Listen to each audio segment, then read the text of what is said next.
1 Coríntios capítulo 15.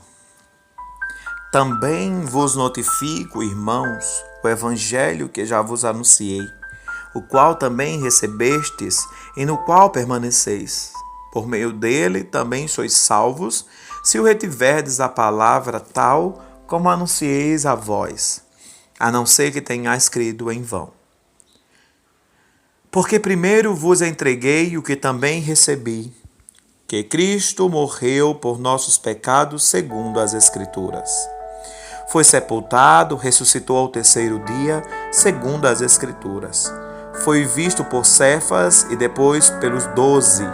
Depois foi visto uma vez por mais de 500 irmãos, dos quais vive ainda a maior parte, mas alguns dormem.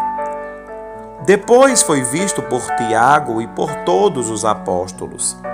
Por derradeiro apareceu também a mim, como a um abortivo. Porque eu sou o menor dos apóstolos, que não sou digno de ser chamado apóstolo, porque persegui a igreja de Deus.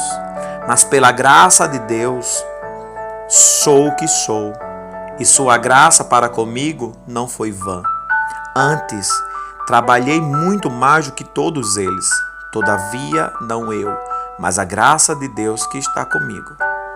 Então, seja eu ou sejam eles, assim pregamos, assim crestes. Ora, se vos é pregado que Cristo ressuscitou dentre os mortos, como dizem alguns entre vós que não há ressurreição dos mortos. Se não há ressurreição dos mortos, também Cristo não ressuscitou. E se Cristo não ressuscitou, logo nossa pregação é vã, bem como é vã nossa fé. Assim somos considerados falsas testemunhas de Deus, pois testificamos que Ele ressuscitou Cristo, a quem não ressuscitou, se for verdade que os mortos não ressuscitam. Porque se os mortos não ressuscitam, também Cristo não ressuscitou. E se Cristo não ressuscitou, a vossa fé é vã e ainda permanecem em vossos pecados. E mais ainda, os que dormiram em Cristo estão perdidos. Se esperamos em Cristo só para esta vida, somos os mais miseráveis de todos os homens. Mas, na verdade, Cristo ressuscitou dentre os mortos e foi feito as primícias dos que dormem. Porque assim como a morte veio para o homem, também a ressurreição dos mortos veio por um homem. Pois, assim como todos morreram em Adão, assim também todos serão vivificados em Cristo. Cada um, porém, em sua ordem. Cristo, as suas primícias, depois os que são de Cristo na sua vinda. Então virá o fim, quando ele tiver entregado o reino de Deus, o Pai, e houver aniquilado todo o império da potestade e força,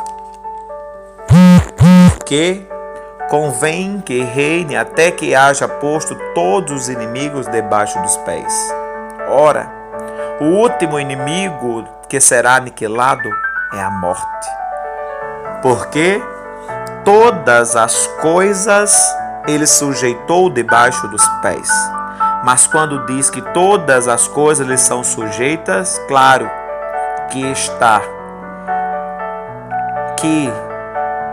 está que executa aquele que sujeitou todas as coisas. Quando todas as coisas lhe estiverem sujeitas, então também o próprio Filho se sujeitará àquele que todas as coisas lhe sujeitou, para que Deus seja tudo em todos. Porque que estamos nós também toda hora em perigo? Irmãos, eu protesto que cada dia morro gloriando-me em vós por Cristo Jesus nosso Senhor. Se por um homem combati em Éfeso contra as bestas, que me aproveita isso se os mortos não ressuscitam? Comamos e bebamos, e amanhã morreremos. Não vos enganeis, as más confessações corrompem os bons costumes. Tornai a sobriedade, não pequeis, porque alguns ainda não têm o conhecimento de Deus. Digo para a vergonha nossa. Mas alguém dirá: como ressuscitarão os mortos? E como o corpo virão? Insensato! O que semeais não será vivificado se primeiro não morrer. E, quando semeais, não semeais o corpo que há de nascer, mas o simples grão com o trigo ou de outra qualquer semente. Mas Deus dá-lhe o corpo como quer, e a cada semente seu próprio corpo.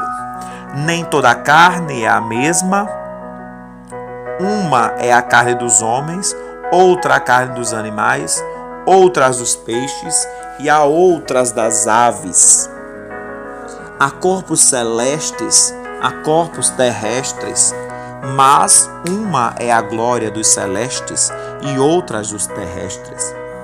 Uma é a glória do sol, outra a glória da lua e a glória das estrelas, porque uma estrela difere em glória uma da outra. Assim também é a ressurreição dos mortos. Semeia-se o corpo em corrupção e ressuscitará a incorrupção. Semeia-se a ignomínia e ressuscitará em glória. Semeia-se em fraqueza e ressuscitará em vigor.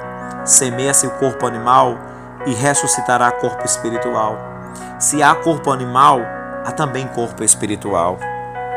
Assim também está escrito: o primeiro homem, Adão, foi feito alma vivente, o último Adão, espírito vivificante. Mas não é o primeiro o espiritual, senão o animal, depois o espiritual. O primeiro homem da terra é terreno, o segundo homem, o Senhor, é do céu. Qual terreno, tais também os terrenos, e qual o celestial, tais também os celestiais.